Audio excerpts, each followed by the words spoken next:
स्वागत सही बच्चों का एक बार हमारे यूट्यूब चैनल पर।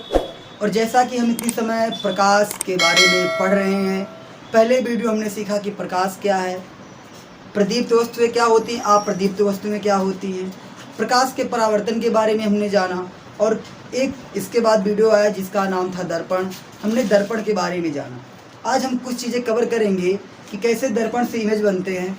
कुछ आपका ये वीडियो लंबा होगा, तो चलिए स्टार्ट करते हैं। पहले हमें चेक करेंगे कि चिन्ह परिपाटी क्या होती है, हम किस प्रकार से दूरियों को लेते हैं। फिर डाल लीजिए चिन्ह परिपाटी, चिन्ह परिपाटी, ठीक है। देखते हैं चिन्ह परिपाटी क्या होती है। हमको पता है, आप लोग दिखाई नहीं पड़ रहा होगा, फिर से इसको देखते हैं। चिन्ह परिपाटी, ठीक है। तो चलिए इसको स्टार्ट करके देखते हैं क्या होता है। हमारे पास अक्ष होते हैं, क्या होते हैं? अक्ष। एक एक्स अक्ष होता है, एक क्या होता है? वाई अक्ष होता है। अब समझने वाली बात है यहाँ पे है कि जहाँ पे दो समतल एक दूसरे को कट करता है, काटता है, ठीक बच्चों, तो इसको हम लोग बोलते हैं मूल बिंदु। क्या बोलते हैं? मूल बिंदु। इसको हम बोलते हैं मूल बिंदु। हम कोई भी दर्पण लेंगे या कोई भी लेंस लेंगे तो हम इतना मान के चलेंगे कि वह दर्पण या लेंस हमारे किस जगह पे रखा गया है? मूल बिंदु पे रखा गया। यानी दो अक्ष एक्स और वाई अक्ष जो हम कोऑर्डिनेट ज्योमेट्री पढ़ते हैं, 10 में हमने जो पढ़ा था या जो पढ़ रहे हैं, तो एक्स और वाई दो अक्ष होते हैं और ये दोनों अक्ष जहाँ पे कट करते हैं उसको बोलते हैं मूल बिंदु। और हम ऐसा मानेंगे, ये बहुत ही इंपॉर्टेंट पॉइंट है कि हम ऐसा मानेंगे कि जो हमारा लेंस या दर्पण है वो क्या है? आपके मूल बिंदु पर ही है। ठीक भैया, आगे चलते हैं। मूल बिंदु के इधर बोले तो लेफ्ट साइड में जो दूरियां ली जाती हैं वो क्या ली जाती हैं? माइनस में। किसमें लेते हैं हम लोग? निगेटिव दूरियां लेते हैं। और जो मूल बिंदु के दाहिने साइड होता है हम यहाँ पे पॉजिटिव दूरियां लेते हैं। क्या लेते हैं बच्चों? पॉजिटिव दूरियां। दिखाई पड़ रहा होगा। ऊपर की जो दूरियां होती हैं इनको हम पॉजिटिव लेते हैं और नीचे की जो दूरियां होती हैं इनको हम क्या लेते हैं बच्चों? निगेटिव। जैसा कि आप देख पा रहे हैं, मूल बिंदु के बाएं क्या होता है? निगेटिव दूरी होती है। नीचे क्या होता है? निगेटिव दूरी होती है। इसके दाहिने तरफ पॉजिटिव होती है, ऊपर की तरफ पॉजिटिव। इतनी बात समझ में आ गई। अगर हमारा दर्पण या लेंस इस ओ पे रखा गया है तो इतना मानो, इतना आप जानिएगा कि हमारे पास 3 भौतिक राशियां होती हैं लेंस में पढ़ते समय प्रकाश को। एक होता है आपका यू, एक होता है बी, एक होता है एफ। इसके बारे में हमको जानना बहुत ही जरूरी होता है। You, B, F. यू क्या होता है बच्चों? वस्तु की दूरी। वस्तु की दूरी, ऑब्जेक्ट की दूरी होती है। किससे होती है? लेंस से ऑब्जेक्ट की दूरी होती है। वी क्या होता है? प्रतिबिंब की दूरी। माने लेंस से प्रतिबिंब कितनी दूरी पे बन रहा है वो डिस्टेंस कहलाती है अपनी बी। और स्मॉल एफ के बारे में आप लोग जानते हो, स्मॉल एफ मतलब होता है फोकस। कोई डाउट तो नहीं होगा यहाँ तक? चलिए। और एक चीज और जानिएगा कि जो आपका वस्तु होती है, ये इंपॉर्टेंट पॉइंट है, जो आपका वस्तु होता है वस्तु हमेशा लेंस या दर्पण के बाईं ओर रखी जाती है। यानी ऑब्जेक्ट हमेशा कहाँ रखा जाता है? लेफ्ट में रखा जाता है। किस में रखते हैं बच्चों? लेफ्ट में रखते हैं। यानी ऑब्जेक्ट हमारा लेफ्ट की ओर होगा। समझ बात पा रहे हैं? तो जब हमारा इधर लेफ्ट की ओर होगा तो हमारा यू हमेशा क्या होगा? निगेटिव होगा। यहाँ पे कुछ कंक्लूजन बनेंगे जो हम यहाँ लिख रहे हैं। यू हमारा क्या होगा? हमेशा निगेटिव। क्यों निगेटिव हो रहा है? क्योंकि हमेशा हम वस्तु, चाहे लेंस हो चाहे दर्पण हो, उसको हम कहाँ रखते हैं? हमेशा बाईं ओर रखते हैं। इसीलिए यू का मान क्या होता है? हमारा निगेटिव होता है। बात समझ में आ गई। अब वी का मान देखते हैं। अगर बी का मान दर्पण के लेफ्ट साइड बनता है, किस साइड? लेफ्ट साइड, तो दूरी क्या होगी? निगेटिव। निगेटिव कब होगी? जब वो लेफ्ट साइड बनेगा। बात समझ में आ रही है? अगर प्रतिबिंब इधर बन रहा है तो क्या रहेगा? निगेटिव रहेगा, ठीक। और यदि प्रतिबिंब आपका दाईं ओर बन रहा है, राइट साइड बन रहा है, तो उसका इमेज क्या होगा, उसकी दूरी क्या लेंगे हम लोग, पॉजिटिव लेंगे, RIGHT, राइट साइड। इतनी बात समझ में आ गई। U का मान हमेशा निगेटिव होता है। अगर V है तो इसका जो इधर होगा लेफ्ट की तरफ वो आपका होगा निगेटिव, और जो इधर होगा राइट की तरफ होगा हमारा पॉजिटिव। F की बात करते हैं, क्या बात करते हैं, F की। तो ध्यान से थोड़ा समझिएगा F क्या होता है। जो F की हम बात कर लें, F एक बार निगेटिव होता है, एक बार क्या होता है, पॉजिटिव। एक बार क्या होता है निगेटिव, एक बार क्या होता है पॉजिटिव। अब जैसा कि हम जानते हैं, कल हमने देखा था कि जो हमारा अवतल दर्पण होता है, ये हमारा कौन सा दर्पण बन गया बच्चों, अवतल दर्पण बन गया। तो अवतल दर्पण कुछ इस प्रकार के गोले से काट के निकाला गया होगा ना, अर्थात इसकी दूरी इधर होगी ना, सेंटर इसका इधर होगा। जब सेंटर इधर होगा तो बीच में क्या पड़ेगा, इसका फोकस भी पड़ेगा। अर्थात अवतल दर्पण के लिए बाईं ओर है ना ये, फोकस क्या है, बाईं ओर है। तो अवतल दर्पण के लिए फोकस दूरी क्या होती है, माइनस होती है। देखेंगे अवतल दर्पण के लिए फोकस दूरी क्या होती है आपकी, निगेटिव होती है। और इसी को हम उत्तल दर्पण कर दें, क्या कर दें, उत्तल दर्पण कर दें, कुछ इस प्रकार से कि इसके दबे हुए तल पर कलई हो, उभरे हुए से परावर्तन हो। तो ये कुछ इस प्रकार के कांच के गोले से काट के निकाला गया होगा। तो इसका वक्रता किधर बनेगा, तो इधर जब इसको मिलाएंगे मुख्य एक्सिस के बीच में बनेगा फोकस। अब ये क्या है कि दर्पण के दाहिने ओर, दर्पण के क्या है, दाहिने ओर है, इसलिए फोकस दूरी उत्तल दर्पण के लिए क्या होती है, पॉजिटिव होती है। इतनी बात समझ में आ गई। U क्या होता है, V क्या होता है, F क्या होता है, कब निगेटिव होता है और कब पॉजिटिव होता है, ये बात आपने समझ लिया। ठीक, तो इतना बनाइएगा, अभी आगे और बताते हैं। ठीक, चलिए बना लीजिए। अब आगे हम लोग देखते हैं, हमने देख लिया कि UBF किस प्रकार बदलता है, बात समझ में आ रही ना। अब हम देखेंगे कुछ इस तरीके से, जैसे कि आप जब पढ़ोगे आगे तो आपको I मिलेगा और O मिलेगा। क्या मिलेगा, I और O।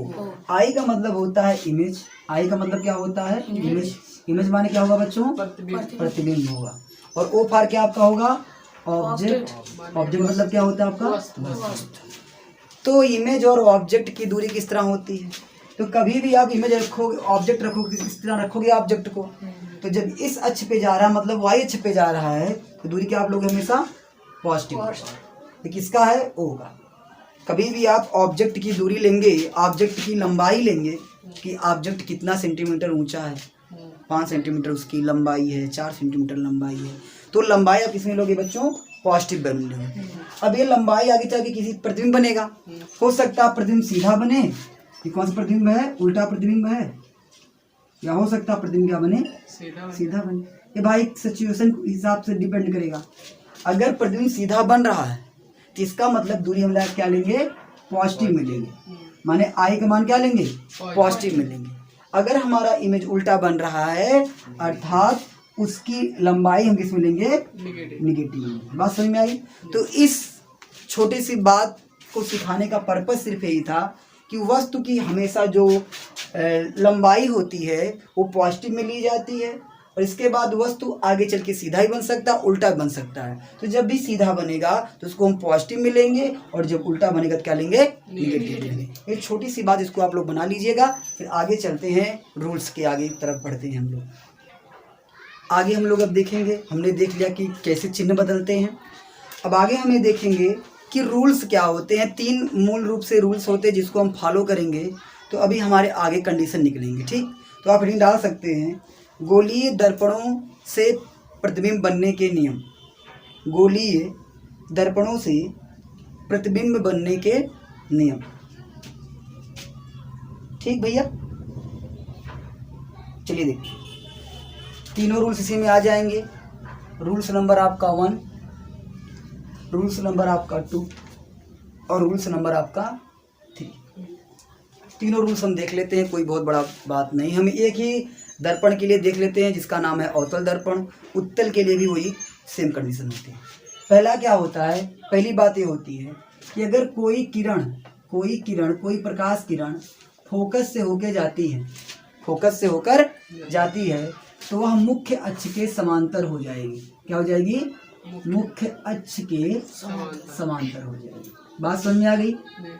पहला रूल क्या है कि अगर प्रकाश किरण एफ से होकर जाए, किससे होकर जाए?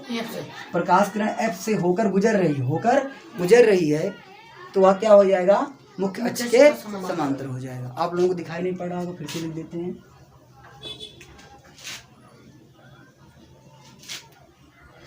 आगे हम लोग देख रहे हैं कि पहला रूल क्या है कि जब प्रकाश किरण फोकस से होकर जाए, एफ मतलब क्या हो गया बच्चों? फोकस। जब प्रकाश किरण फोकस से होकर जाए तो फोकस से होकर जाने के बाद वो क्या हो जाती है? मुख्य अक्ष के समांतर। यानी देते हैं मुख्य अक्ष के समांतर, मुख्य अक्ष के समांतर हो जाती है, मुख्य अक्ष के समांतर हो जाती है। यदि प्रकाश किरण फोकस से होकर जाए तो क्या होती है? मुख्य अक्ष के समांतर हो जाती है। कहने का मतलब अगर हमारा ये क्या है? अवतल दर्पण। क्या है? अवतल दर्पण। देख पा रहे जैसा कि इसका मेन प्रिंसिपल है मुख्य अक्ष, मेन एक्सेस है। तो यदि प्रकाश किरण ऐसी, इसका मान लेते फोकस है, अगर प्रकाश किरण फोकस से होकर जाए, फोकस तरफ जा रही ना, तो जब दर्पण से टकराएगी तो टकराने के बाद मुख्य अक्ष की क्या हो जाएगी? समांतर हो जाएगी। मुख्य अक्ष ए माने ए भुजा से क्या हो जाएगी? समांतर हो जाएगी। पहला रूल समझ में आ गया? यदि प्रकाश किरण फोकस से होकर जा रही है तो वह मुख्य अक्ष की क्या हो जाती है? समांतर हो जाती है। दूसरी बात हम कर देते हैं इसी का अपोजिट। अगर प्रकाश किरण मुख्य अक्ष के समांतर आ रही है, मुख्य अक्ष के समांतर आ रही है तो दर्पण से टकराने के बाद फोकस से होकर चली जाती है, फोकस से होकर चली जाती है, फोकस से होकर जाती है। इसका देख लेते चित्र कैसे बनेगा। मान लेते हैं हमारे पास अवतल दर्पण है, इसी का सेम उल्टा चित्र बनेगा बच्चों, ठीक है? तो क्या होगा कि यहाँ से अगर कोई रेखा मुख्य अक्ष के समांतर आ रही, देख पा रहे हैं, तो ये जब दर्पण से यहाँ पे टकराएगी तो सीधे जिस पॉइंट से होके जाएगी इसी को हम लोग क्या बोलेंगे? फोकस। ये फोकस रहेगा। यानी जब भी कभी कोई प्रकाश किरण क्या हो कि मुख्य अक्ष के समांतर आए तो दर्पण से जब टकराएगी तो फोकस से होकर चली जाएगी। कोई डाउट तो नहीं है ना? आगे देख लेते हैं तीसरा रूल क्या होता है। तीसरा रूल वक्रता केंद्र पर होता है। किस पे होता है? वक्रता केंद्र। अगर कोई भी प्रकाश किरण क्या हो जाते, कोई भी प्रकाश किरण सी माने वक्रता केंद्र, सी से होकर आती है, सी से होकर आती है तो वह पुनः उसी मार्ग से वापस लौट जाती है, उसी मार्ग से वापस लौट जाती है, वापस लौट जाती है। बात समझ में आई आप लोगों को? देखते कैसे सब बातें हो रही हैं। इसका इमेज हम यहाँ देख लेते हैं क्योंकि वहाँ जगह नहीं है। ये हमारे पास क्या है? एक अवतल दर्पण है। क्या है? अवतल दर्पण। तो इसका मान लेते हैं सेंटर यहाँ पे है। क्या है? सेंटर यहाँ पे है। तो यदि कोई प्रकाश किरण इसी सेंटर से होकर आए, दर्पण से टकराएगी तो टकराने के बाद पुनः परावर्तित होके ठीक उसी पथ से वापस लौट जाती है। इसको हम लोग बोलते हैं तीसरा रूल। क्या बोलते हैं? तीसरा रूल। तो हमने 3 रूल सीखे। 3 रूल क्या है? पहला कि अगर प्रकाश किरण फोकस से होकर जाती है तो मुख्य अक्ष के समांतर हो जाती है। चित्र आपका बनाया गया, किरण आरेख बनाया गया। दूसरी बात बताई गई कि यदि मुख्य अक्ष के समांतर जा रहा है, मुख्य अक्ष के समांतर जा रहा है तो परावर्तन के बाद फोकस से होकर चली जाती है। और तीसरी बात होती है कि प्रकाश किरण सी फॉर वक्रता केंद्र से होकर जाती है तो वहाँ पुनः उसी मार्ग से वापस लौट जाती है, जैसा कि हमने इस चित्र में देख लिया है। तो आप इसके नियम में जो आपके रूल्स हैं उसको आप बना सकते हैं।